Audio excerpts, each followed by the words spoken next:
따라하겠습니다. 기도응답을 기다리라. 옆에 분하고 손잡고 인사하겠습니다.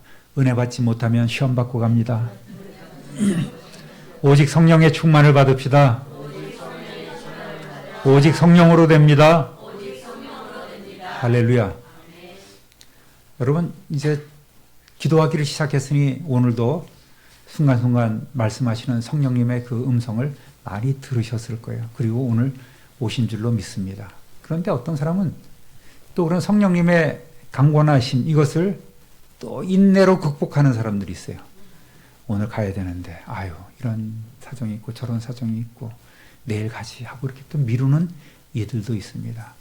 성령께서 굉장히 마음 아프게 생각하실 줄 압니다. 또 영상으로 참여하신 분들은 내일 꼭 시간을 구별해서 내일 또 이렇게 마지막 시간 잘 하나님 앞에 드릴 수 있으면 좋겠습니다. 첫날은 다시 기도를 시작하자 이런 말씀을 드렸고, 또 어제는 이렇게 기도하라라는 말씀으로 우리가 나누었습니다. 다시 요약을 해드리면, 현재 나의 기도 상태는 내 신앙의 현주소입니다. 내가 기도를 잘하고 열심히 하고 있으면, 물론 그것은 하나님께서 판단하실 일이지만 내가 기도를 잘하고 있다, 그렇게 스스로도 판단할 수 있을 거예요. 성령님께서 또 알려주실 것 아니겠습니까? 그러면 신앙생활도 잘 되는 것입니다. 기도를 멀리하면 주님과의 관계도 멀어지는 거예요. 결국은 우리는 형식적인 신앙인, 외식적인, 위선적인 그런 삶을 살아갈 수밖에 없습니다. 그거는 뭐 뻔한 일 아니겠습니까? 참 포도나무이신 예수님 안에 우리가 거한다면 열매를 당연히 맺어야 합니다. 또 맺을 수 있습니다. 우리 성도는 이미 맺을 준비가 다 되어 있고, 또 현재 열매 맺고 있는 삶을 살아가고 있는 줄로 믿습니다. 특별히 오늘 오신 분들은 그런 풍성한 열매를 맺는 삶을 살고 계신 줄로 믿습니다. 성도는 다른 표현으로 얘기하면 하나님께로부터 난 자다, 이렇게 표현하고 있습니다. 과거에는 우리는 어둠의 자식이었지만 이제는 하나님의 자녀로 거듭났습니다. 요한일서 5장 4절 읽어보겠습니다. 무릇 하나님께로부터 난 자마다 세상을 이기느니라. 세상을 이기는 승리는 이것이니 우리의 믿음이니라. 아멘. 오늘 기도응답을 기다리라. 기도응답을 기다리라는 말씀을 상당히 기대하고, 또 여러분들이 아마 뭔가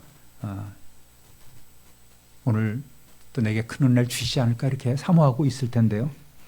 제일 중요한 것은 첫날부터 말씀드렸듯이 하나님께서 우리의 아빠, 아버지, 나의 아버지 되심을 믿고 늘 인정하며 그렇게 고백할 때에 하나님과 내가 바른 관계, 또 소통의 길이 열린다는 사실을 다시 한번 기억해 주시길 바라겠습니다. 이미 여러분은 그런 상태에 들어와 있는 거죠. 할렐루야. 예. 그렇지 않으면 뭐 어떻게 하라 이런 거 다 소용없는 거예요. 부질없는 짓이에요. 우리가 예수님 안에 거하고 또 하나님과 나 사이가 온전한 그런 화목한 삶, 아버지와 자녀의 삶을 우리가 살고 있는 것을 우리가 먼저 확신하고 또 그렇게 확증된 삶을 살아가야 합니다. 요한복음 1장 12절 읽어보겠습니다. 영접하는 자, 곧 그 이름을 믿는 자들에게는 하나님의 자녀가 되는 권세를 주셨으니. 아멘. 뭐라고 말씀하셨어요? 하나님의 자녀가 되는 권세를 주셨다고 분명히 말씀해 주시지 않겠습니까? 그런데 우리는 하나님 자녀의 권세 있는 삶을 살아가고 있느냐는 거예요, 과연. 맨날 폐잔병처럼 살아가는 사람들이 있습니다. 맨날 아파요. 안 돼요.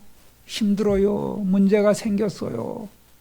그리고 목사님 기도해 주세요. 목사님이 기도 안 해서 이렇게 됐어요. 이렇게 얘기를 합니다. 여러분, 기도는 하나님의 자녀인 우리의 특권입니다. 할렐루야. 특권이 뭐예요? 권세, 권리예요. 우리 자녀들 한번 생각해 보세요. 자녀들의 권세가 얼마나 막강합니까? 울고불고 난리치면 꼼짝 못해, 부모들은. 커갈수록 점점 더 꼼짝 못해. 더 의지하게 되는 거예요. 이렇게 하자라면 그렇게 따라가야 돼요. 자식놈이 하자는 대로 해야지 뭐 이제는 내가 늙어갖고 아무것도 할 것도 없고 그러면 이제는 자식 천지, 자식 세상이 되는 거예요. 쩔쩔맵니다. 제대로 된 소리 한번 못해요. 다 죽어도 아낌없이 죽어도 큰 소리 못 치는 것이 우리 인생의 현주소가 아닌가 싶습니다. 그런데 여러분 그런 게 헌법에 나와 있습니까? 안 나와 있어요.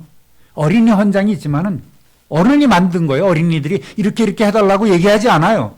어른이 만들었습니다. 어린이는 보호받아서 잘 자라야 한다는 어른들의 선언이고 다짐일 뿐이에요. 그런데 성경에는 딱 나왔잖아요. 뭐라고요? 우리가 하나님의 자녀가 되는 권세를 주셨다고 말씀하고 계시잖아요. 여러분 하나님의 자녀인 줄 믿습니까? 그런데 그렇게 권세 없는 삶을 살아요? 보통 기적이 아닙니다. 그렇게 안 믿는 거예요, 우리는. 그렇게 살고 우리의 삶에 적용하지 못하고 있는 것이 우리의 현실이라는 말입니다. 하나님의 자녀가 되는 권세를 주셨으니 우리는 이제는 하나님의 자녀의 권세를 사용하면 되는 거예요. 어떻게 해요? 뭘로요? 뭘로? 뭘로요? 그렇지. 기도로 사용하면 되는 거예요. 잘 아시네. 이틀 동안 그래도 배우셨다고. 여러분, 이 주님께서 약속해 주신 특권을 사용하지 못하고 누리지 못하고 사용하라고 누리라고 해도 사용을 안 해. 사용하라는 말은 뭐예요? 네? 네? 기도하라는 얘기 아니에요. 기도하라고. 그럼 야 너희들 하나님 내 권세를 너희들 사용해 하는 말은 무슨 얘기예요? 기도해 라는 얘기야. 근데 그렇게들 안 해. 이렇게 부연막심한 사람들이 없어요. 그게 참 답답한, 하나님 입장에서 보면 참 답답한 거예요. 하나님 내 입장 한번 생각해 주세요 하지 말고 하나님 대보시란 말이에요. 여러분이 부모 다 겪으셨으니까 부모이시니까 알 거 아니에요. 야, 너 원하는 거 있으면 얘기해. 방 안에 들어앉아서 문 꼭 닫아놓고 뭐 하는 거야? 얘기해봐. 그런다고 너 문제 해결되는 거 아니야? 우리는 그렇게 애들한테 울부짖잖아요. 우리는 부모가 돼갖고. 제발 좀 얘기 좀 해보라고. 그러면 문제가 풀리는 거 아니에요? 근데 그렇게 권세를 사용하라. 그렇게 기도하라 그래도 기도 안 해. 우이독경의 마이동풍이란 말이 있지 않습니까? 그게 우리의 모습인 거예요. 하나님이 참 기가 막히게 하시는 거예요. 따라합니다. 구하라. 어느 불행했던 가수의 이름이 구하라인데 그런 의미로 얘기하는 건 아니고요. 하나님 자녀의 성도의 삶에 원치 않는 환난이 닥칠 수 있어요. 제일 먼저 해야 할 일은 그때 하나님을 찾는 일, 하나님께 나아가서 기도하는 거예요. 왜? 하나님이 우리 아버지시기 때문에 그러잖아요. 그 고민이 있으면 나가야죠. 우리 육신의 아버지하고는 달라요. 육신의 부모와는 다른 분 아닙니까? 우리를 만드신 분이에요. 내 진짜 소유주세요. 온 세상을 만드신, 통치하시고 오늘도 다스리시는 아버지 아니십니까? 아버지가 왕인데. 어릴 때 우리 찬혁이가 제일 부러워한 아이가 누구냐면은 한인선 목사님 아들 이름 뭐죠? 네? 국인이에요. 왜? 아버지가 교회 차를 운전하셨거든요. 문 열어줘야지만 타고 또 안 태워주면은 못 타는 것 같으니까 야, 참 권세가 있구나 하고 아마 찬혁이 어릴 때 그렇게 생각을 했을 것 같아요. 국인이는 얼마나 또 의기양양합니까? 권세잖아요, 그것도. 여러분, 문제 해결은 하나님 앞에서 시작되는 거예요. 문제 해결은 법에 대해서 잘 아는 사람부터 시작됩니까? 그건 인간적인 생각이에요. 경찰서에 누구 뒷배가 있는 사람입니까? 여기에 대해서 좀 탁월한 지식을 갖고 있는 사람입니까? 돈이 많은 사람이 내 친구가 내 문제를 해결해 줄 겁니까? 아니에요. 하나님 앞에 나가서 먼저 내려놔야 돼요. 알아야 돼요. 기도의 장소를 준비하고 첫날 중언부언하지 말고 핵심을 아뢰고 예수님께서 가르쳐 주신 대로 우리의 삶, 일상의 삶을 하나님 앞에 고백하면서 구할 것을 구체적으로 구하면 되는 거예요. 어떻게? 구체적으로. 이것도 부족하고요. 이것도 연약합니다. 이것도 필요해요. 그렇게 말할 수 있어요. 우리는 어릴 때일수록 그렇게 하나님 앞에 기도하면 더 잘 들어주세요. 물론 우리가 장성한 육신적으로 장성했는데도 불구하고 우유 주세요. 누워서 우유 먹여주세요. 밥도 먹여주세요 하면은, 그런데 우리는 그런 모습으로 살아가고 있단 말이에요. 오늘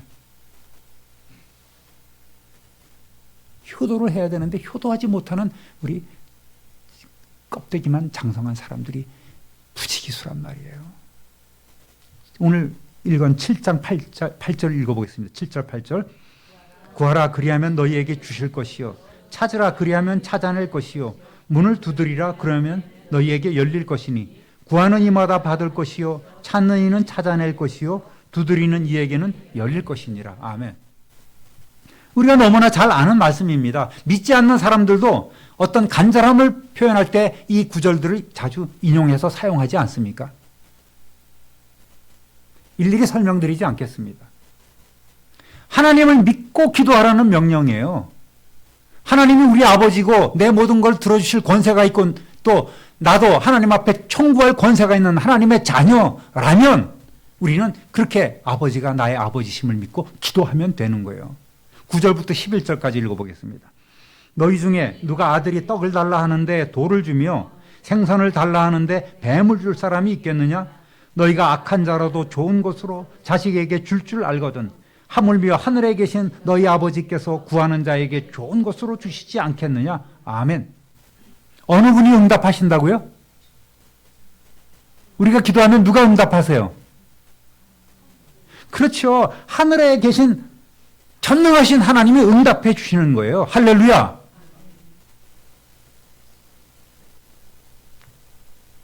기도를 안 하는 게 문제예요. 근데 여기다가 여러분 하나님을 믿고라는 걸 괄호쳐서 한번 다시 한번 읽어보겠습니다. 아니 그 앞에 뒤로 없나요? 구하라 다음에 너희 중에 그 다음에 안 돌아 있어요? 아까 넣었는데 됐네. 예. 그러면 구하라 앞에 하나님을 믿고 한번 넣겠습니다. 시작. 하나님을 믿고 구하라. 그리하면 너희에게 줄 것이요 하나님을 믿고 찾으라. 그리하면 찾아낼 것이요 하나님을 믿고 문을 두드리라. 그리하면 너희에게 열릴 것이니. 예, 됐어요. 이상하게 저는 확인해서 이렇게 다 했는데 하나씩 꼭 빠지는 거 보면은 참 그것도 보통 희한한 일이 아닌 것 같습니다. 어쨌든 여러분 특별히 본문과 같은 내용이 기록된 누가복음에서는 기도문을 가르쳐 주신 후에 간청하는 기도를 하라고 이렇게 얘기했습니다. 너네 금방금방 포기하고 일어서지 말고 간청하는 기도를 해. 간청을 해봐. 그렇게 가르쳐 주고 계세요. 누가복음 11장 5절부터 8절까지 읽어보겠습니다. 또 이르시되 너희 중에 누가 벗이 있는데 밤중에 그에게 가서 말하기를 벗이여 떡 세 덩이를 내게 구워달라. 내 벗이 여행 중에 내게 왔으나 내가 먹일 것이 없노라 하면 그가 안에서 대답하여 이르되 나를 괴롭게 하지 말라. 문이 이미 닫혔고 아이들이 나와 함께 침실에 누웠으니 일어나 내게 줄 수가 없노라 하겠느냐? 내가 너희에게 말하노니 비록 벗됨으로 인하여서는 일어나서 주지 아니할지라도 그 간청함을 인하여 일어나 그 요구대로 주리라. 아멘. 뭐예요? 또 설명드리지 않겠습니다. 쉽게 포기하지 말고 하나님 앞에 간청하는 기도를 드리라고 권하고 있는 거예요. 하나님의 자녀인데 하나님이 생각이 깊어지실 때가 있는 거예요. 얘가 무슨 목적으로 이것을 구하는가. 물론 하나님께서 다 아시지만 하나님께서는 어떤 때는 그것이 내게 정말 필요한 것인지 확신하라고 다시 한번 강청하고 또 강청하도록 그렇게 기회를 주신단 말이에요. 그 기회를 주시는 거예요, 여러분. 예수님도 어떻게 해요? 3번씩이나 동일한 기도를 드리셨잖아요. 엘리야도 비가 내리도록 7번씩이나 기도했지 않습니까? 기도해야 되는 거예요. 마가복음 10장 46절에서 52절 보면 여러분이 잘 아는 바디메오라는 사람이 등장합니다. 시각장애인이에요. 거기다가 거지입니다. 근데 예수님이 앞으로 지나가신다는 거예요. 다윗의 자손 예수여, 나를 불쌍히 여기소서 고래고래 소리 지르죠. 그랬더니 사람들이 비난하고 제지합니다. 조용히 하라고. 감히 네가 어떻게. 그런데도 더 크게 예수님께 부르짖어서 예수님의 가시는 그 발걸음을 멈추게 하지 않습니까? 그리고 예수님을 만난 그는 자신의 근본 문제를 예수님께 내어놓습니다. 여러분, 그의 소경의 소원이 무엇이겠습니까? 보는 것 아니겠어요? 보기를 원하나이다 이렇게 구하는 거예요. 그런데 오늘 우리의 기도는 얼마나 가식적입니까? 주님께 온전히 붙어 있지도 못하면서 기도하면 응답해 주실 줄 믿지도 않고 여전히 세상 가운데 살면서 죄의 문제, 영혼의 문제는 슬쩍슬쩍 넘어가고 감추어버리고 직분자라고 남을 위해서, 교회를 위해서 마치 바리새인처럼 과시하는 기도를 하고 있지는 않는지 살펴봐야 되는 거예요. 어제 말씀드렸듯이 기도 연기를 하고 있단 말입니다. 기도 연기란 말은 대한민국 세계에 사용하는 목사는 저밖에 없어요. 기도를 연기하는 거예요. 기도를 연기하는 거예요. 여러분, 주님께 온전히 맡기지 못했으면서도 하나님의 자녀가 아닌데도 불구하고 복을 달라고, 문제를 해결해 달라고, 내 기도에 응답해 달라고 이렇게 기도를 하면 응답이 되겠습니까? 되겠습니까? 안 되겠습니까? 예? 되겠습니까? 안 되겠습니까? 안 돼요. 좀 자신 있게 말씀하세요. 제가 물어보면 여기 내가 뭐 혹시 걸리는 거 아닐까 하고 이렇게 걱정하지 마시고 그냥 대답하시면 되는 거예요. 여러분, 하나님의 권세 있는 자녀라면 하나님 앞에서 감출 게 없어요. 부끄러움도 다 감출 거 없어요.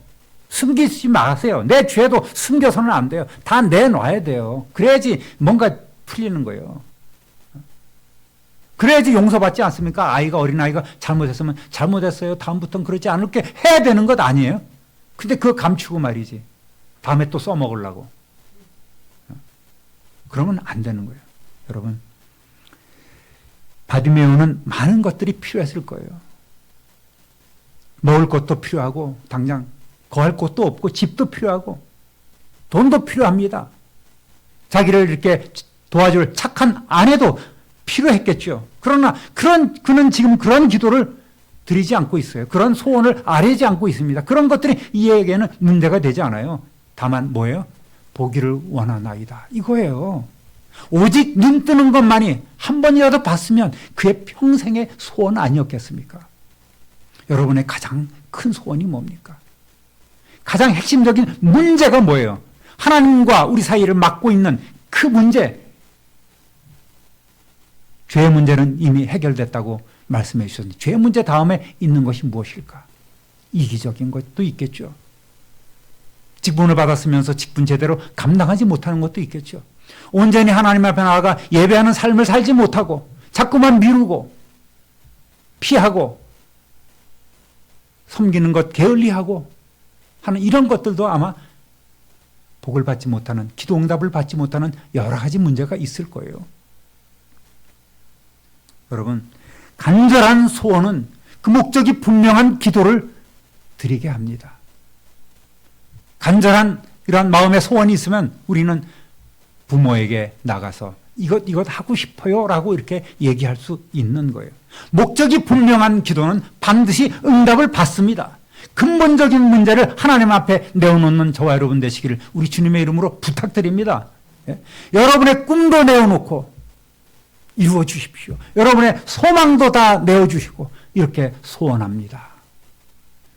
그러면 얼마나 여러분 기도가 풍성해지겠어요. 그 결과 어떻습니까? 바디메오는 영혼의 문제와 육신의 문제를 동시에 해결받지 않습니까?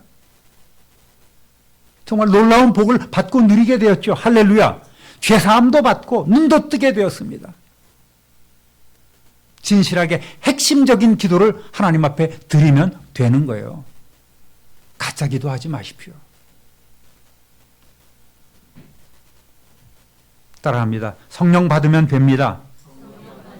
설교 끝. 오늘 해답이 그거예요. 누가복음 11장 11절부터 13절까지 읽어보겠습니다.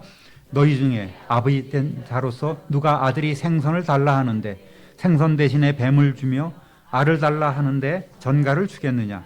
너희가 악할지라도 좋은 것을 자식에게 줄 줄 알거든 하물며 너희 하늘 아버지께서 구하는 자에게 성령을 주시지 않겠느냐 하시니라. 아멘. 마태가 적은 그런 내용하고 누가가 적은 내용하고 약간 다르지만 뭐 가르치는 곳이 여러 곳이니 어쨌든 조금씩 표현이 다르긴 합니다만 내용은 똑같습니다. 우리 인간적인 부모가 악한 사람이에요. 도둑질해서라도 자기 자식 먹이려고 합니다. 사기쳐서라도 처자식 먹이려고 해요.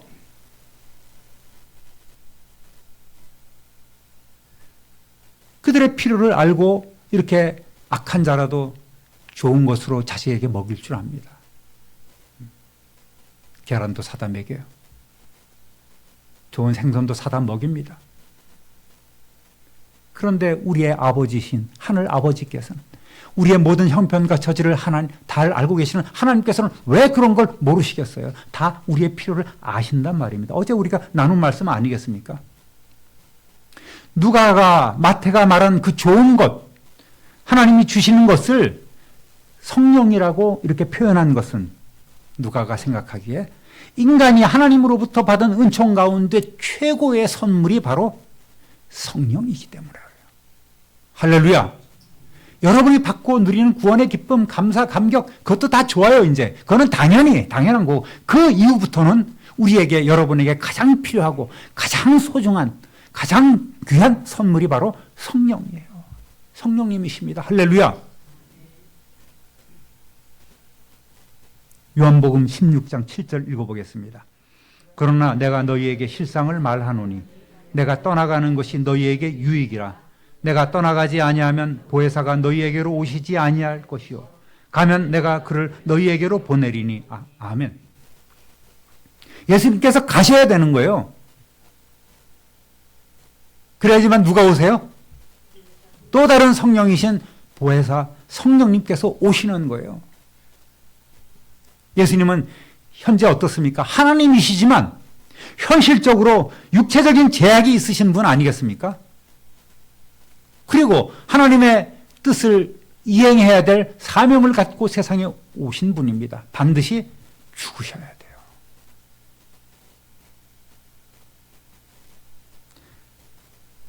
그 예수님께서 하나님의 영, 당신의 영이신 성령님을 보내는 것이 바로 우리에게 최고의 유익이요 복이 될 것이라고 말씀하셨다는 말입니다. 그러니까 오늘 우리는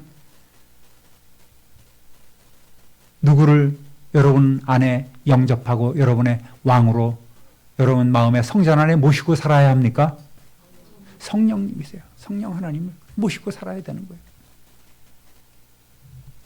참으로 성령님은 모든 좋은 것의 근원이십니다. 할렐루야.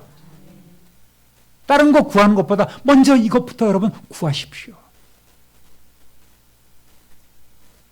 여러분, 우리로 거듭나게 하시고 또 당신의 권능을 행하게 하시고 우리로 하여금 주신 사명도 감당하게 하시고 각양 은사도 주시고 풍성한 성령의 열매도 맺게 해주시는 분이 바로 성령 하나님이십니다. 할렐루야. 그러니까 이러한 것을 믿고 기도하시기를 우리 주님의 이름으로 축원합니다. 따라하겠습니다. 하나님을 대접하라. 마태복음 7장 12절 오늘 읽은 본문 그 다음에 나오는 결론적인 말씀입니다. 그러므로 누구에게 무엇이든지 남에게 대접을 받고자 하는 대로 너희도 남을 대접하라. 이것이 율법이요 선지자니라. 아멘. 갑자기 좀 앞에 기도하고 생뚱맞는 얘기가 7장 12절에 나와요. 이거 가지고 사람들이 학자들이 이런저런 논란이 많습니다. 이거는 대인관계 황금률이다. 기브 앤 테이크. 가는 말이 고와야 오는 말도 곱지. 가는 정이 있어야 오는 정도 좀 풍성하다. 이런 얘기들 많이 하면서 어쨌든 그렇게 결론을 내려야 합니다. 근데 저는 그렇게 생각하지 않아요. 이 말씀은.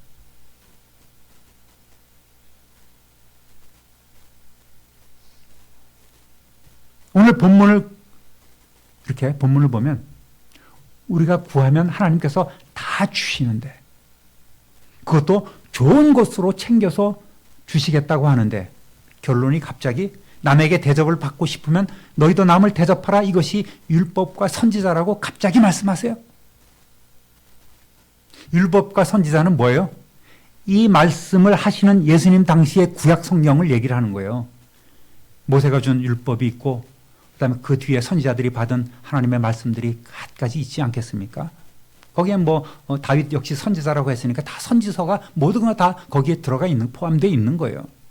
그러니까 남을 대접하는 것이 성경 말씀 하나님의 뜻이다라고 지금 얘기하고 있죠. 그렇죠? 그렇죠? 크게 대답할 때까지 물어볼게요. 그렇죠? 예. 그럼 여기서 남을 대접하라고 했는데 남은 누구겠어요? 예? 이웃. 그쵸. 당연히 그 정답이에요. 이웃입니다. 근데 그거는 제가 볼 때 98점짜리. 합격선은 넘었지만 98점이에요. 뭔가 2% 부족한 대답이에요.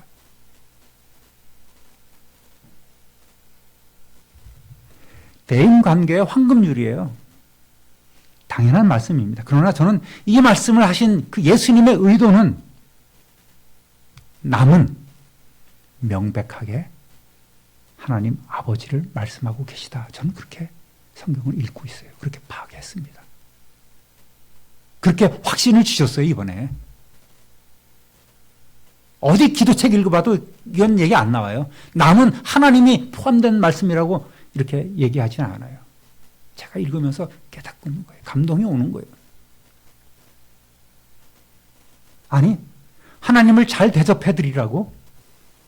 하나님은 부족함이 없으신 분인데 다 모든 것 갖고 계신 분인데 이 세상이 전부 다 하나님의 것인데 굳이 하나님이 뭐가 필요하시다고? 하나님을 대접해야 돼 우리가? 그렇게 생각할 수 있잖아요. 그래서 하나님께서는 굳이 그렇게 하나님이라고 딱 찍어서 하나님과 남을 대접하라고 말씀하지 않으셨어요. 그렇게 저는 생각해요. 하나님께서 우리를 잘 대우해 준 것처럼 좋은 것들로 너희들 내가 챙겨줄게.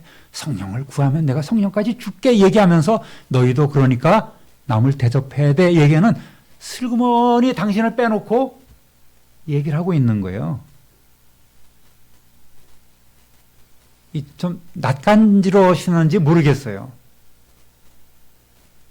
하나님께서 우리를 잘 대우해 주신 것처럼 우리 역시 하나님을 잘 대접하라는 명령이에요. 그렇게 믿으시기를 주님의 이름으로 축원합니다. 뜬금없이 나온 얘기가 아니라 슬그머니 아버지이신 하나님께 너희가 효도하라고 얘기를 하는 거예요. 어제 말씀하고 다 연결이 되지 않습니까? 하나님이 우리 아버지면 우리는 하나님께 효도해야 돼요. 영광 돌린다는 걸 거창하게 생각하지 마십시오. 효도하는 겁니다. 자식이 자식된 도리를 부모에게 하듯이 하나님께도 하나님의 자녀된 도리를 우리가 하는 것이 효도란 말이에요. 자, 따라합시다. 하나님을 대접하라. 옆 사람하고 인사하겠습니다. 하나님을 대접합시다. 하나님을 대접합시다. 어떻게 해요? 어떻게? 잘 대접해야 돼요. 그러면 하나님께는 영광을 돌려야 되는데 효도를 해야 되는데 어떻게 해야 될까요? 어렵지 않아요, 여러분? 똑같아요. 우리가 부모님께 자식 노릇 잘할 때 그것이 효도가 되지 않겠습니까? 하나님 아버지 역시 다르지 않아요. 똑같습니다. 여러분이 그렇게 만남으로 하나님께 나와서 대화하면서 또 하나님께 찬양과 감사를 올려드리고 그렇게 좋은 것으로 또 선한 일로 하나님을 즐겁게 해드리면 되는 거예요. 어렵습니까? 쉽잖아요. 그것이 하나님을 대접하는 거예요. 이웃을 대접하다가 부지 중에 천사를 대접한 이도 있다고 그러잖아요. 그 의도가 여기 다 들어있는 거예요. 이웃의 선행을 베풀면 예수님을 잘 대접해 드리는 거예요. 예수님을 잘 섬긴 거예요. 저 그런 일 없는데요. 너 내가 굶주릴 때 너 나 도와줬어, 먹여줬어, 나 재워줬어. 그렇게 말씀하시는 분이 주님이시잖아요. 그러니까 우리는 하나님을 잘 대접해 드려야 돼요. 여러분, 대접한다는 건 어떻게 시작하는 건지 아십니까? 하나님을 잘 대접하는 건 하나님을 믿는 거예요. 뭘로요? 아버지로 믿어야 돼요. 우리가 자식들이 야, 너 대학 들어가면 신형 휴대폰 사줄게 얘기를 하면 에휴, 뻥치시네.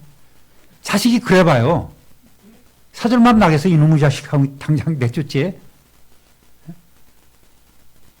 아버지를 뭘로 보는 거예요? 부모를 뭘로 보는 거예요?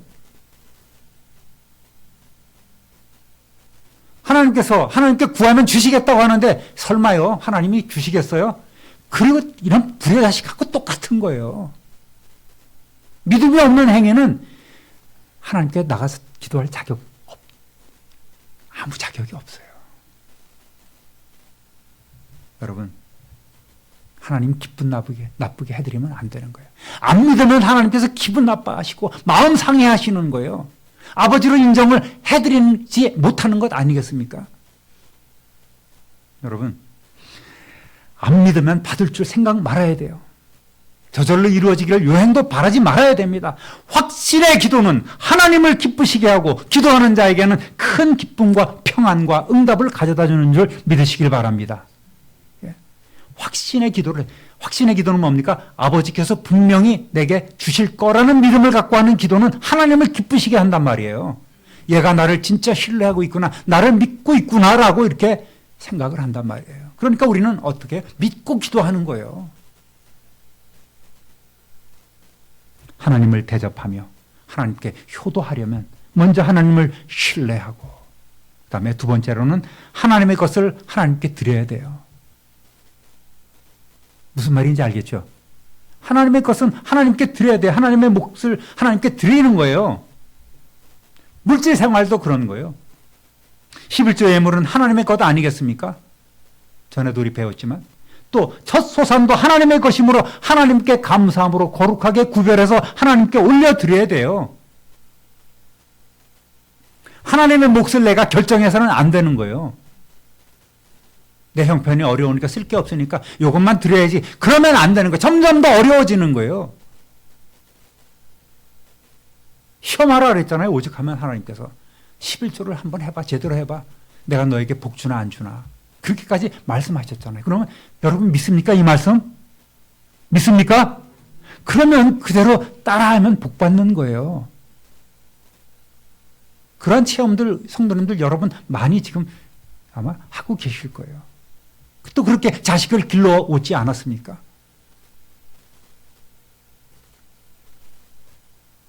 첫 소산도 하나님 것임을 우리는 알아야 됩니다.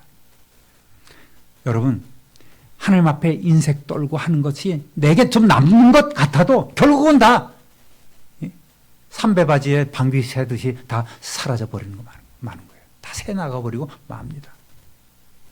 고린도서 9장 6절 7절 읽어보겠습니다. 이것이 적게 심는 자는 적게 거두고 많이 심는 자는 많이 거둔다 하는 말이로다. 각각 그 마음에 정한 대로 할 것이요 인색함으로나 억지로 하지 말지니 하나님은 즐겨내는 자를 사랑하시느니라. 아멘. 아까도 말씀드렸듯이 하나님이 뭐가 부족한 분이 아니에요. 구약시대로 따지면은 하나님이 소고기 잡수시고 싶어서 양고기 잡수시고 싶어서 이렇게 하나님 앞에 제물을 바치라고 하는 분이 아니란 말입니다. 중심을 보시는 하나님 아니겠습니까?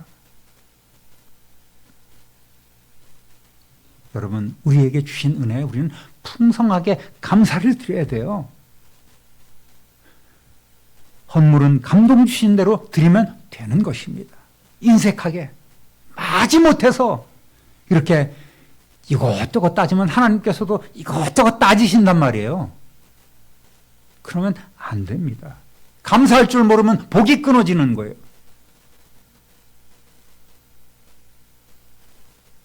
목사님, 헌금은 얼마나 해야 됩니까? 감동되는 대로 하십시오. 어렵잖아요. 초신자들은 어렵습니다. 감동대로 하라는 말이. 그거를 먼저 믿는 여러분, 집사님, 권사님, 장로님들이 가르쳐 주셔야 돼요. 전에는 모르는 분들이 계셔서 벌써 10년 넘은 일입니다만은 추수감사주일 이런 절기 때는 최소한 한 분당 10만 원 이상, 가족 한 명당 10만 원 이상 하십시오. 이렇게 얘기를 한 적이 있어요. 그렇게 잘 실천하고 계시는 분들이 많아요. 한 분이 그렇게 물어와서 그렇게 한번 말씀을 드린 적이 있어요.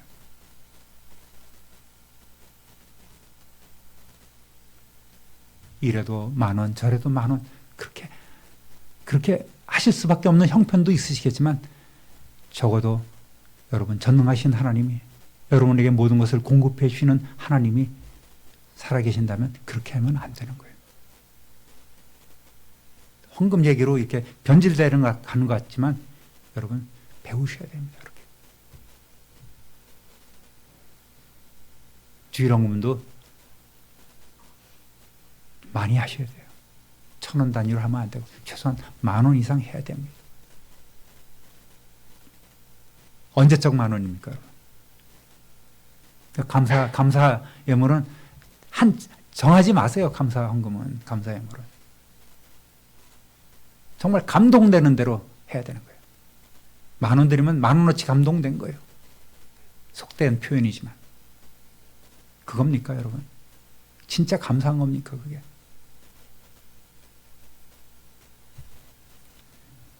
이것으로 또 시험 든다면 대단히 송구합니다. 시험 안 드실 줄 믿습니다. 할렐루야. 내가 정해서는 안 돼. 성령께서 정해 주셔야 되고. 11조 같은 경우에는 뭐예요? 통장이 정해 주는 거예요.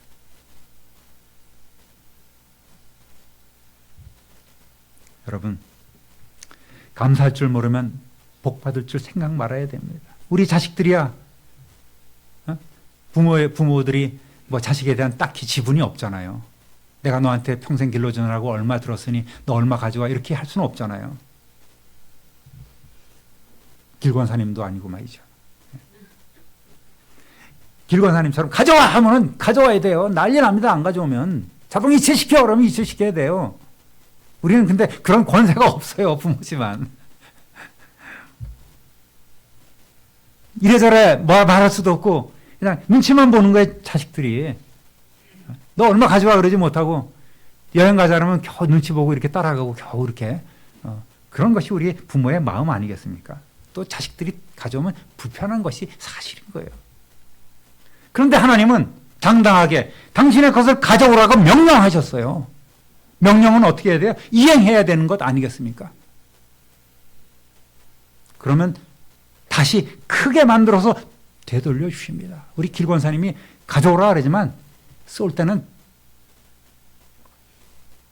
팍 쓰시는 분이에요. 모았다가 이렇게 붙여서 살 붙여서 드리는 거예요. 살 붙여서 아이들에게 나눠주는 분이 길권사님이에요. 하나님 같으신 분입니다. 여러분, 우리 아버지 대신 하나님의 마음을 헤아릴 줄 알아야 돼요. 자녀가 아버지에게 어떤 것을 요구할 때 아버지가 그 요구를 들어주실까요? 지혜로운 자녀라면 아버지에게 어떤 것을 요구하기 전에 아버지가 무슨 생각을 하고 계실지 이것에 대해서 어떻게 생각하실지에 대해서 먼저 한번 계산을 해볼 것 아니겠습니까? 분위기도 봐야 되고 그러다 보면 또 내가 잘도 좀 보여야 되고 말이죠. 이런 신경 쓰는 일들이 있는 거예요. 아버지의 뜻에 맞게 행하면서 괜히 공부도 하는 척하고 아버지께 그러면서 요구를 할 것 아니겠습니까? 부모님에게 청구할 것 아니겠습니까? 엄마, 이번에 이런 게 필요해.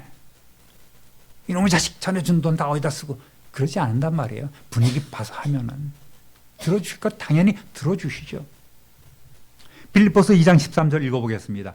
너희 안에서 행하시는 이는 하나님이시니 자기의 기쁘신 뜻을 위하여 너희에게 소원을 두고 행하게 하신다 하시나니 아멘.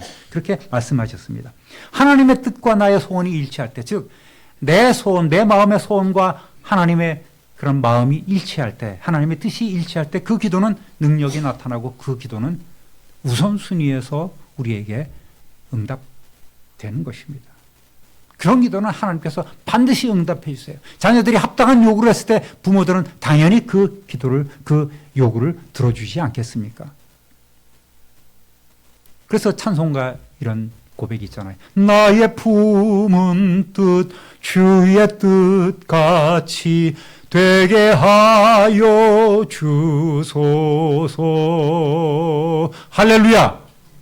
내가 기도하는 것마다 내가 품은 뜻이 성령께서 감동해 주시고 하나님 아버지의 뜻을 헤아릴 수 있는 그런 기도, 그런 뜻이 되기를 우리는 기도해야 되는 거예요. 따라하겠습니다. 응답을 받아야 합니다.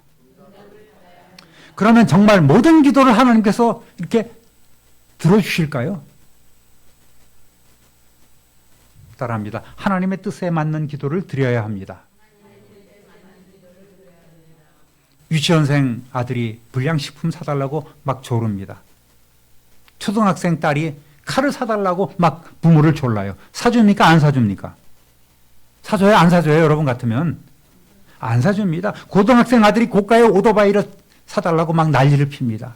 사줄 사람 아무도 없어요. 아버지는 그걸 들어줄 능력이 있지만, 그러나 그런 능력이 있다는 사실만으로 자녀들이 요구하는 이러한 요구를 들어줄 리가 없습니다. 왜 그럴까요? 그 기도를 들어주는 것이, 그 요구를 들어주는 것이 자녀들에게 아무런 도움이 되지 않기 때문에 오히려 해악을 끼칠 만한 일이 되기 때문에 들어주지 않는 것 아니겠습니까? 자녀들에게 유익이 되지 않아요.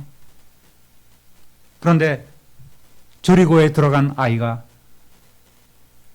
부엌칼 세트 좀 사달라고 그러면 사줘야 되는 거예요. 빚을 내서라도 사주지 않겠습니까? 그 이유가 타당하면 당연히 사주는 거예요. 들어주는 겁니다. 왜 그럴까요? 당연하기 때문에. 그에게 꼭 필요하기 때문에 들어주는 거예요.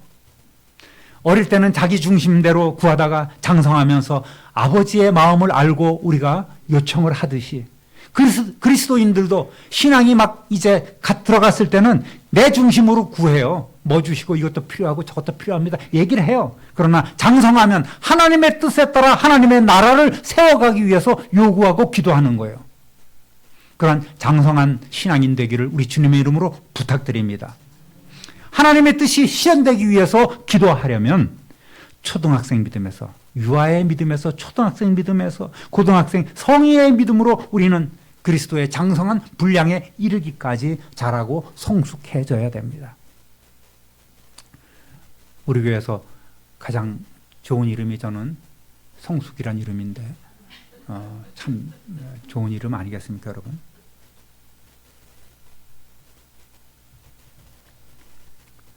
우리의 신앙이 성장해야 돼요.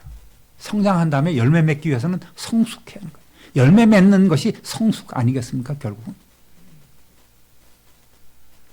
자녀들이 아버지의 뜻을 따라 구할 때에 아버지의 마음이 뿌듯하고 또 기쁨이 되죠.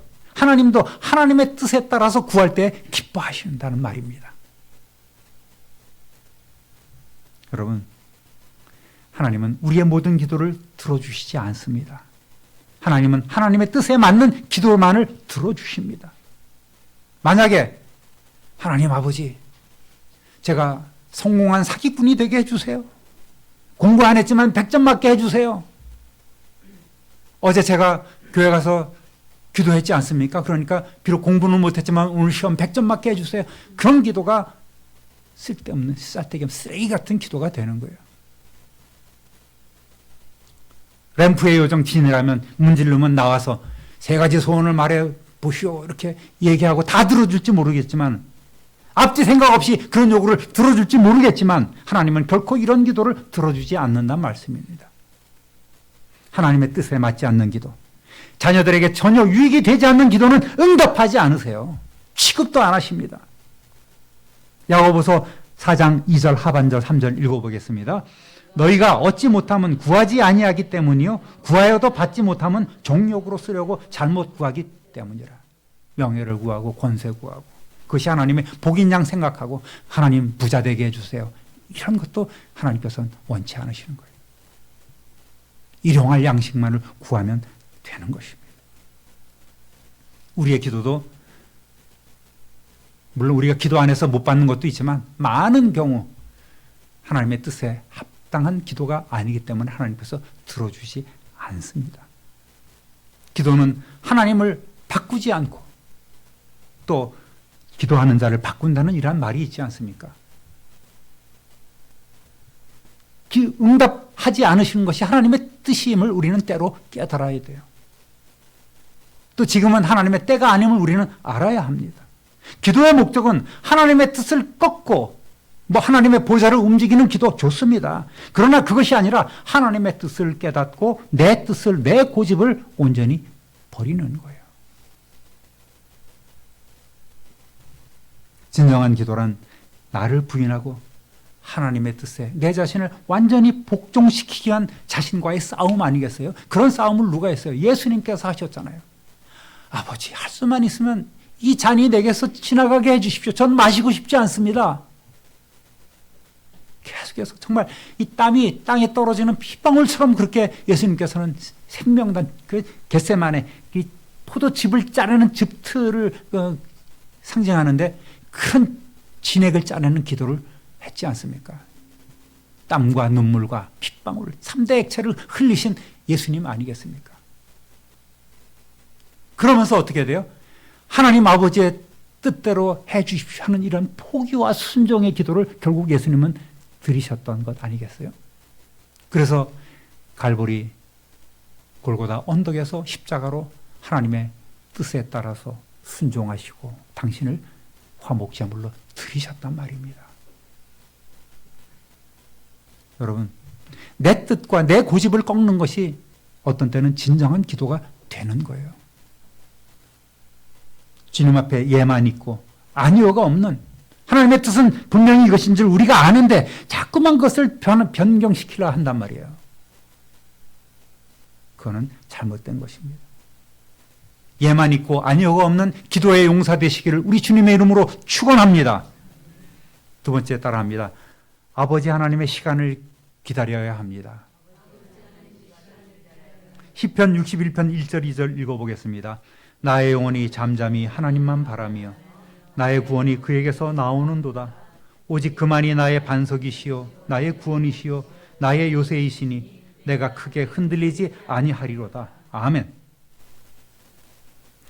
우리는 주로 어떤 기도 제목에 대한 구체적인 사건이 일어나고 환경에 변화가 생기는 것이 기도 응답이라고 생각해요. 물론 그런 것도 응답일 수는 있습니다. 그러나 내 기도에 대한 하나님의 생각이 무엇인지 또 이를 어떻게 진행하실 것인지 내가 마음으로 느낄 수 있고 또 들을 수 있고 또한 받아들일 수 있으면 그것이 진정한 기도 응답이 되는 거예요. 그러니까 우리는 기도하고 나서 하나님과 내가 독대하고 있을 때 민감해야 돼요. 마음도 열고 귀도 열고 우리는 그렇게 잘 민감하게 기다려야 합니다. 기도하는 자가 해야 할 일은 하나님의 응답을 기다리는 것 아니겠습니까? 이것 주시고 이것 주시고 이것 주시고 이것 주시고 기도 끝 벌떡벌떡 일어나면 안 되는 거예요. 기도했으면 잠시 조용히 기다려야 되는 거예요. 나의 영혼이 잠잠히 하나님만 바랍니다. 하나님만 바라보고 그 침묵의 시간을 기다리는 거예요. 그것을 침묵 기도라고 표현하고 있어요. 침묵하실 때 하나님께서 음성을 들려주신단 말이에요. 여러분, 신실한 성도는 하나님의 약속을 진짜 믿고 신실하게 믿고 기도하는 사람들 아니겠습니까? 그런데 그렇게 신실하게 신앙생활을 하고 기도생활을 함에도 불구하고 현실은 나아지지 않는 것이 또 우리의 모습 또한 모습입니다. 그래서 어려운 거예요. 내가 기도하는 것이 맞나? 하나님께서 내 기도 들어주시나? 이런 회의와 의심을 가져다 줍니다. 사탄은 그 틈을 절대 놓지 않아요. 한국인들은 성미가 급하기로 유명하지 않습니까? 전에도 언젠가 한번 말씀드리는데 남자들 화장실에서 이렇게 소변 보고 밖으로 나오면서 지퍼 쫙 올리고 나오는 그런 경우도 참 많지 않습니까? 엘리베이터 타자마자 닫기 버튼을 막 눌러 닫힐 때까지 계속 누르고 있어요. 운전하다가 조금 막히면 휙 성격 무지하게 급합니다. 그럼 더 늦어지는 거예요. 남 얘기가 아니에요. 누구 얘기예요? 네? 왜 목사님이라 그래요? 여러분이에요. 항상 이렇게 하면은 누구라고요? 목사님이 하지 말고 내 얘기입니다. 그렇게 얘기를 해야 돼요. 예수님은 내 죄를 위하여 돌아가셨습니다 하면은 할머니가 목사님 죄를 위해서 예수님이 돌아가셨대. 그러면 안 되는 거예요, 여러분. 절대 그러지 마십시오. 에스컬레이터도 걸어 올라가요. 다른 사람은 오른편으로 비켜주는 것이 예의라고 그래요. 그 위험한 일이래요. 그것도. 지하철 사람들 다 내리지도 않았는데 막 옆으로 막 비집고 들어가서 그냥 어디 앉을 데 있나 하고 눈에 불을 켜고 달려드는 사람이 있습니다. 누가? 대한민국 아줌마가. 꼭 그렇진 않고요. 커피 자판기에 동전 넣고 커피가 그냥 삐소리 날 때까지 못 참아서 컵도 대고 이렇게 대고 있다가 이렇게 빼다가 손 뒤고 막 그러잖아요. 한국인들이 그래요. 대화도 그래요. 말이 좀 길어지면 짜증납니다. 그래서 결론이 뭔데? 그래요. 잘 들어줘야 돼요. 가로채길 잘해. 대화가 안 돼. 그냥 누가 뭐 얘기 나오면 이야기해. 내 생각이 이렇고 저런 생각이 막 해. 그러면 안 돼요. 이 급한 성질머리는 기도할 때도 그대로 드러나요. 즉답이 없으면 조바심을 치는 거예요. 열받습니다. 하나님 섭섭합니다. 이런 마음이 자꾸 들어요. 그리고 그냥 좀 기도가 응답이 안 되면 성질 폭발하지 않습니까? 하나님 참으라고요. 기다리라고요. 언제까지요? 내가 하나님 이렇게 잘 섬기고 예배 잘하고 충성하고 헌신하는데 왜 내게 이런 고통이 있어야 합니까? 내가 왜 이런 몹쓸병에 걸려야 되죠? 이 빚 언제 다 갚겠습니까? 내가 또 왜 실패해야 됩니까? 내가 왜 이런 험한 꼴을 당해야 합니까? 억울합니다. 하나님 그렇지 않습니까? 난리 피고 있는 거예요. 하나님 때문에 그렇습니까? 하나님이 그러한 원인이었습니까? 고통에? 아니잖아요. 울고불고 소리치고 허공에 주먹질을 해대고 휘두르고 이리저리 뒹굴고 말이 난리를 치고 있습니다. 하나님께서 다 듣고 계세요. 다 보고 계시는데 혼자서 난리를 치고 있습니다. 그러다가 이내 좌절해요. 교회를 등지기도 합니다. 그런 분도 몇 분 봤어요. 내가 교회 나가는데 왜 이러한 일이 해결이 안 되지요? 교회 나가주는 것으로 이렇게 뭐가 잘 되는 것으로 착각하면 안 되는 거예요. 하나님께 간절한 기도를 들으시는 우리 성도 여러분, 쉬 낙심하지 마시고 인내하며 기다리시기를 주님의 이름으로 축원합니다. 하나님의 사랑과 공의가 드러나는 그 응답의 날, 능력의 날이 우리의 삶에 나타나기까지 조금 더 참고 기다리시는 또 기도하시는 저와 여러분 되시기를 우리 주님의 이름으로 축원합니다. 따라합니다. 하나님 주시는 감동을 누려야 합니다. 세상에도 요즘 보면 많이 나오죠. 무슨 하나님 음성 듣기 세미나가 여기서 열린다면 사람들이 우르르 야 진짜 하나님 음성 듣는 게 어떻게 하는 건가? 하나님이 진짜 진도야. 너 오늘 이렇게 하라고 그렇게 말씀하실까 하고 뭔가 있을까 하고 이 몰리고 저를 몰려다닙니다. 기도 응답 받는 비결, 하나님의 보좌를 움직이는 비결, 능력의 기도, 능력 기도 이런 세미나에 열심히 쫓아다닙니다. 또 기도 응답에 대한 수많은 책들이 있어요.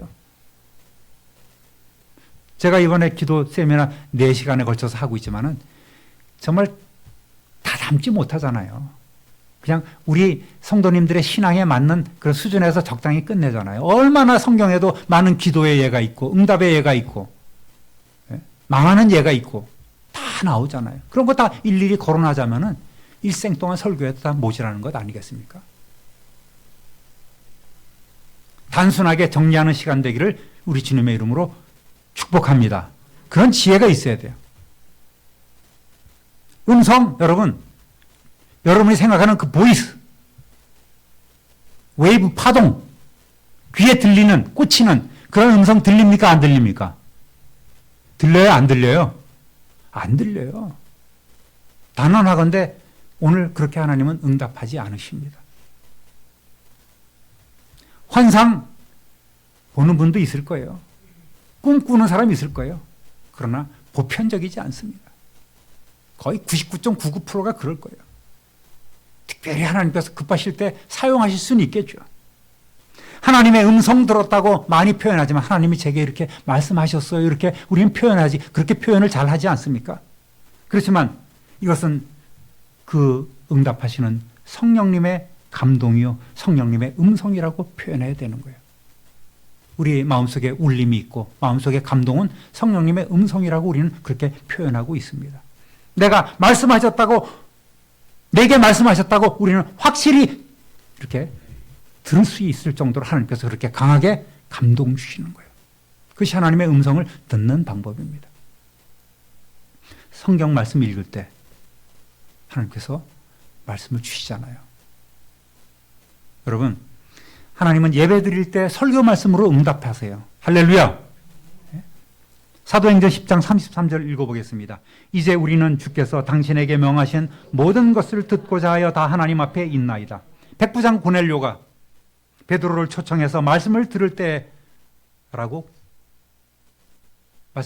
이렇게 고백했어요. 우리는 모든 것을 듣고자 다 하나님 앞에 있나이다. 베드로 앞에 있으면서 하나님 앞에 있다고 그런 고백한 거예요. 여러분, 우리가 말씀을 받을 때 하나님 앞에 있음을 깨달아야 합니다. 오늘 오신 분도 여러분, 인간 김진도의 강연을 들으러 왔습니까? 아니잖아요. 하나님의 음성을 듣기 위해서 온 겁니다. 하나님의 뜻을 좀 더 분별하고 깨닫기 위해서 이 자리에 나오신 것 아니겠습니까? 설교는 말씀이신 주님이 설교자를 통해서 우리에게 들려주시는 음성인 거예요. 주님께서 말씀의 형태로 우리 가운데 임하시는 줄로 믿습니다. 할렐루야. 그러니까 오늘 선포되는 이 말씀이 하나님의 음성이구나, 아멘 하고 믿으시면 되는 것입니다. 그것이 하나님의 음성을 듣는 거예요. 두 번째로는 하나님께서는 성경 말씀을 읽을 때 성경 말씀으로 응답하십니다. 그러니까 성도는 매일 하나님의 음성을 듣기 위해서 매일 성경을 상고해야 돼요. 성경은 하나님께서 직접적으로 글로 주신 하나님의 말씀이에요. 하나님의 음성입니다. 읽으면 눈으로 들어오지만 그것이 하나님의 음성이에요. 기도의 장소에서 먼저 말씀을 읽는 것이 바람직합니다. 그리고 그 말씀을 붙잡고 기도하는 거예요. 저는 개인적으로는 그런 이 성경을 읽다 보면은 그 구절이 정말 살아서 꿈틀대는 그런 경험도 있어요. 이거다! 이것이 내게 주시는 응답이구나. 그렇다고 해서 아침에 출근할 때 수영이 없는 임심이다 하면서 다 펴갖고 이거구나. 이렇게 살겠습니다. 그래서는 안 돼. 이건 뭐 점치는 것도 아니고 말이죠. 아주 그건 흉내내지도 말아야 돼. 배짱 탁 피고 오늘 이것이 내게 주신 말씀이에요. 그 흉내내지도 말아야 돼요. 목매어 죽느니라 그런 거 읽으면 어떻게 할 거예요? 다른 데 폈더니 너도 이와 같이 하라. 그런 내용 우스갯소리를 많이 하잖아요. 목사님들 설교 가운데 예화로. 이 짓 하지 말아야 돼요. 여러분, 하나님은 그저 동전만 넣으면 나오는 달달한 그런 커피 자판기가 아니에요. 하나님께서 정하신 그 시간에 그의 계획을 성취하시기 때문에 우리는 조금 더 현실적으로 이해가 되지 않을지라도 모든 것을 하나님께 맡기고 기다리는 그런 삶을 우리가 살아가야 되는 거예요. 이것이 하나님을 향한 우리의 신뢰가 아니겠습니까? 여러분, 하나님께 간절한 기도를 드리시는 성도 여러분, 낙심하지 마시기 바랍니다. 하나님의 사랑과 공의가 드러나는 그 응답의 날, 능력의 날이 이 땅에 여러분 삶에 오늘도 풍성히 나타나시기를 주님의 이름으로 축원합니다. 여러분, 성경 말씀으로 응답하시잖아요. 그러니까 단순하게 읽는 것과 상고하는 것이, 상고한다는 건 자세할 상자에다가 상고할 고자를 쓰는 거예요. 자세하게 성경을 보는 거예요. 베레아 성도들이 그랬잖아요. 꼼꼼하게 따져서 참고하거나 검토한다는 것은 굉장히 많은 차이가 있어요. 그냥 읽어버리면 그냥 지나치는 말이지만 꼼꼼하게 읽어보면 다릅니다. 사도행전 17장 11절 읽어보겠습니다. 베레아에 있는 사람들은 데살로니가에 있는 사람들보다 더 너그러워서 간절한 마음으로 말씀을 받고 이것이 그러한가 하여 날마다 성경을 상고함으로. 여러분, 읽고 그치는 것이 아니에요. 그대로 행해야 합니다. 설교자는 말씀을 대언하는 대언자라고 말씀을 드렸습니다. 대언자일 뿐이에요. 성경 말씀 자체가 하나님의 말씀이기 때문에 여러분, 능력이 나타난 줄 믿으시기를 주님의 이름으로 축원합니다. 그래서 우리는 성경을 읽어야 돼요. 여러분, 오늘 성경 읽으셨습니까? 아멘. 대답 못하시는 분은 어떤 분이십니까? 하나님께서 말씀하신다잖아요. 성경을 통해서. 읽어야 돼요. 자, 그 다음에 제일 중요한 말씀 따라합니다. 성령의 감동으로 들려주십니다. 네. 이 하나님이 우리에게 들려주시는 방법은 여러 가지 많아요. 이 세 가지 외에도 설교를 통해서 또는 어떤 말씀을 읽다가 또는 성령님의 감동으로 들려주시지만 그 감동은 굉장히 폭이 넓습니다. 대화를 하다가도 깨닫게 되는 거예요. 무릎을 치게 됩니다. 어떤 일에 대해서 해결을 못하고 있는데 책을 읽다가, 일반 서적을 읽다가 탁 감동이 될 경우가 있어요. 누구하고 상담하다가 딱 해결 방법이 딱 나타날 수 있어요. 우리가 기도할 때 말이에요. 기도하는 삶을 살고 있는 사람이라면 그렇게 촉이 우리는 발달해 있는 거예요. 친구하고 대화할 때 어떤 문제가 해결되는 경우도 있지 않겠습니까? 여러 가지 방법으로 우리에게 말씀을 주시는데 그 포괄적으로 성령님의 감동으로 우리에게 들려주시는 거예요. 미가서 7장 7절 읽어보겠습니다. 오직 나는 여호와를 우러러보며 나를 구원하시는 하나님을 바라보나니 나의 하나님이 나에게 귀를 기울이시리로다. 아멘. 나의 하나님이 나에게 귀를 기울이시네. 나의 작은 신음에도 응답하시는. 우리는 하나님을 바라보고 기다려야 돼요.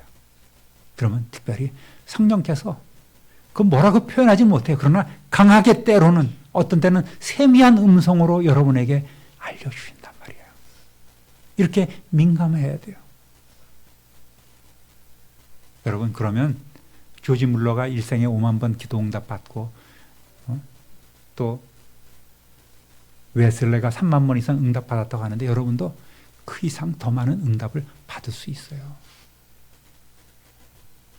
잠잠히 성령님의 응답을 기다리시기를 우리 주님의 이름으로 부탁드립니다. 우리 찬송 하나 할까요? 나의 영혼이 잠잠히 하나님만 바라며.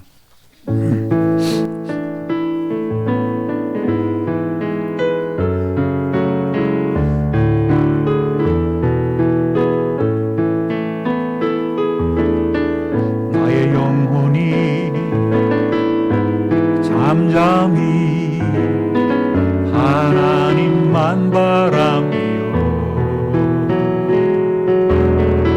나의 구원이 그에게서 나누리라. 아멘. 나의 영혼아 잠잠히 하나님만 바라라. 나의 소망이 저에게서 나누노라. 주만이 나의 반석, 나의 구원이시니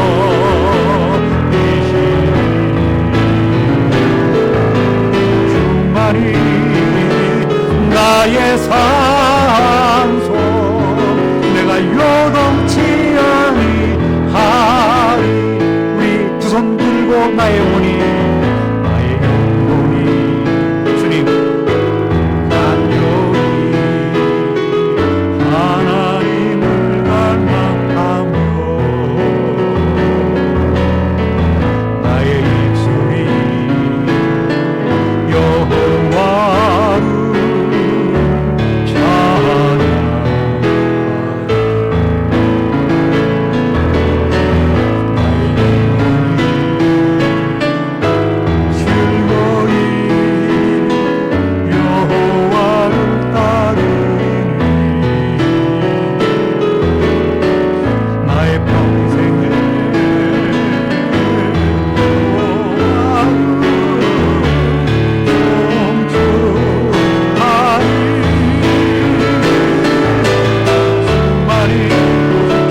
할렐루야. 결론적으로 말씀드립니다. 야고보서 11장 24절 읽어보겠습니다. 그러므로 내가 너희에게 말하노니 무엇이든지 기도하고 구하는 것은 받은 줄로 믿으라. 그리하면 너희에게 그대로 되리라. 아멘. 하나님의 음성으로 우리가 받을 때 참된 예배가 이루어지고 기도가 올라가며 성령님의 감동하심, 성령님의 음성을 들을 수 있습니다. 영혼에 울림이 있고 십자가만 생각해도 그 감격이 살아나면서 우리의 삶에 변화가 있게 되는 거예요. 이러한 은혜 가운데 지금부터 또 살아가시는 저와 여러분 되시기를 우리 구주 예수 그리스도의 이름으로 축원합니다. 축원합니다. 축원합니다. 하나님 아버지, 이 시간 저희들 또 기도의 원리, 하나님의 음성을 듣고 하나님의 응답을 받으며 하나님 자녀의 권세 있는 삶을 살기 위해서 우리가 기도의 생활을 해야 하고 기도한 이는 그대로 받은 줄로 믿고 하나님의 시간을 기다리는 그런 지혜가 있어야 함을 우리가 모두 나누고 다시 한번 우리의 마음에 새깁니다. 하나님 아버지, 하나님의 뜻을 헤아릴 줄 아는 효자들이, 효녀들이 되게 하여 주옵소서. 하나님 아버지의 뜻을 헤아리며 하나님의 마음을 시원케 하고 하나님의 것을 하나님께 온전히 드리며 하나님을 믿음으로 범사에 하나님을 신뢰함으로 하나님을 기쁘시게 하는 우리 자녀들이 다 되게 하여 주옵소서. 감사와 찬송과 영광을 하나님께 돌리옵고 우리 구주 예수 그리스도의 이름으로 축복하며 기도드립니다. 아멘.